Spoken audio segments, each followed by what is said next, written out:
আচ্ছা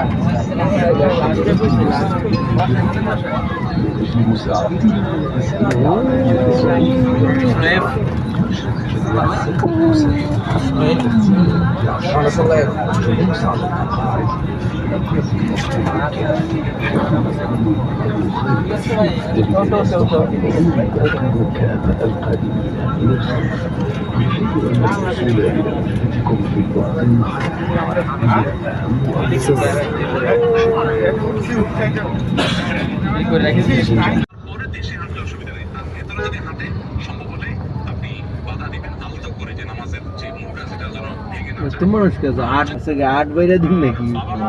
এত মানুষকে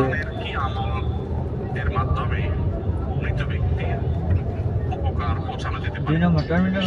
হিসেবে বাবা মা বা আমাদের আত্মীয় স্বজন কেউ যদি মারা যায় সেক্ষেত্রে তাদের জন্য সবচেয়ে বেশি উপকার হবে গাড়ি তো খাবার যেত না আজকাল দ্বিতীয় হলো দান সাদাকা করলে তৃতীয় হলো বেশি উমরা করলে হজ করলে বেশি হোক মাল নামাইতে 1 মিনিট 2 মিনিট সময় দিব